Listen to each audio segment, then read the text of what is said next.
Africa! Welcome to today's episode of the Mango Gist Show. Today, we are in one of the most popular cities in Africa. We are in the city of Lagos, Nigeria. We are meeting up with one of the city's brightest talents, Moses Mahajid, who is a lifestyle photographer. He is also the lead photographer and CEO of Ferris Photography, one of Africa's fast-growing photography studios. I'm very excited myself as I can't wait to meet this young man. Maybe I'll get a free photo shoot or something like that. My name is Becky Mimalin. Come with me on this journey as we unearth one of Africa's talents.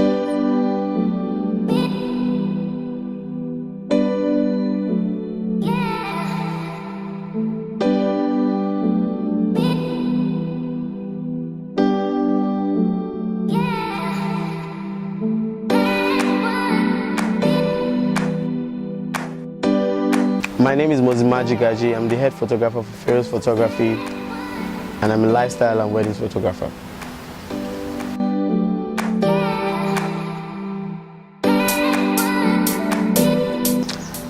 My passion for photography, I think I got my passion for photography as far back as 2008. As far back as 2008, it was a point when I visited the north and I saw a lot of things going on, like a lot of things. Like I could picture things, and I imagined that, oh, if my eyes were a camera, I would capture these moments. But then I realized that, oh, there's actually something that can do that. And funny thing, I had a very funny watermark in 2010.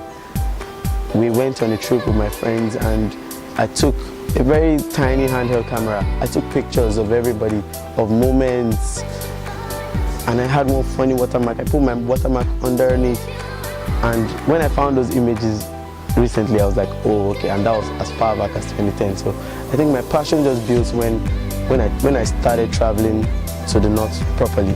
Like I went to the north, I went to Adama, I went to Borno. I visited a lot of northern states, and images were everywhere. The lifestyle of people there is so different from what I was used to. So I wished I could capture those things, and eventually, fast forward to like a couple of years later, I actually did capture those things. So I think my passion for photography started when I really started traveling around Lagos, around Nigeria, visiting places. My inspirations come from, I guess I follow a lot of photographers on social media that I see beautiful images from them, and I want to recreate those images. I want to create beautiful images too. And for documentary photography, I think I just go out many times. I just take my photography and go out and go around places, and I see things that actually, like images that touch me in the right spots, and I take those images, or I go back and prepare and come back and take images. So visiting places, reading books, reading a lot of magazines, going through a lot of pictures of many photographers. I think those inspire me. I do a lot of research. I like to research. When I hear of a photographer, I like to research, and if you follow one photographer, you eventually find like 1,000 more, because you keep following and keep following and following. And I think that's how I get my inspiration, from other photographers, from images around me, from people around me, friends. I have creatives as friends, like lots of creatives as friends. I have architects as friends. They inspire me. I have artists, I have visual artists as friends. They inspire me. When I see their work, it inspires me to do more. So I think that's how I get my inspiration for photography. Wedding photography. I chose to major in wedding photography because I really like capturing moments. If you know me, if you view my page, you see that I love moments. I love capturing moments. I love the way clients,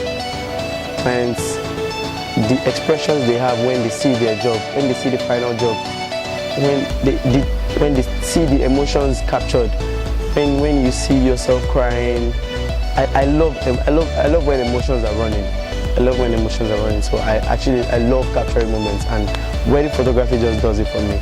Like when I have a chance to be creative, to create moments that will last for a lifetime, I think that's what I love. I love capturing moments. My role models, I have a lot of role models. Okay, when I started photography, I used to have a lot of role models. But eventually, I became friends with them. I started working with them, and they became a part of me. So I don't know if I'll still call them role models. But my major role model for wedding photography is JJ Studios. JJ Studios he's a very good Pakistani wedding photographer, and he does amazing. He has the creativity that I want to do for clients, I want to do for weddings. No, until I find Nigerian clients that want to do that. And for lifestyle, and for documentary photography, for travel photography, I think Anwar Modebe is still like my number one in Nigeria that I look up to, because he travels a lot, he parties a lot, and I like that. The advice I want to give to upcoming photographers, you're just going into something. I think the best advice anybody can give you is humility. You have to be a very, very humble person. You have to take that pride and put it aside for the time being, so you can learn something. And number two, you have to keep doing photography. You have to keep taking pictures. Like you can never over have images. So keep taking images and make sure that you keep building on what's on your previous work. Oh, yesterday I did this. I need to improve on this. You need to keep building and building and building and building. And please, another advice is go out and meet people. You need to go out and meet people. Photography is about meeting people. You can never overstress the people you meet. You may never overhave people. So go out, meet people, and keep doing photography. It's been wonderful spending time with Moses. Unfortunately, all good things must come to an end. And yes, I got the free photo shoot. Alright, we've come to the end of today's show, but the Mango Juice Show continues on our social media platforms. Follow us on Instagram and Facebook at the Mango Juice Show, on Twitter, Mango_Lifestyle. To watch more episodes of the show, visit our website at www.themangojuiceshow.com. Take care and bye for now. Love you.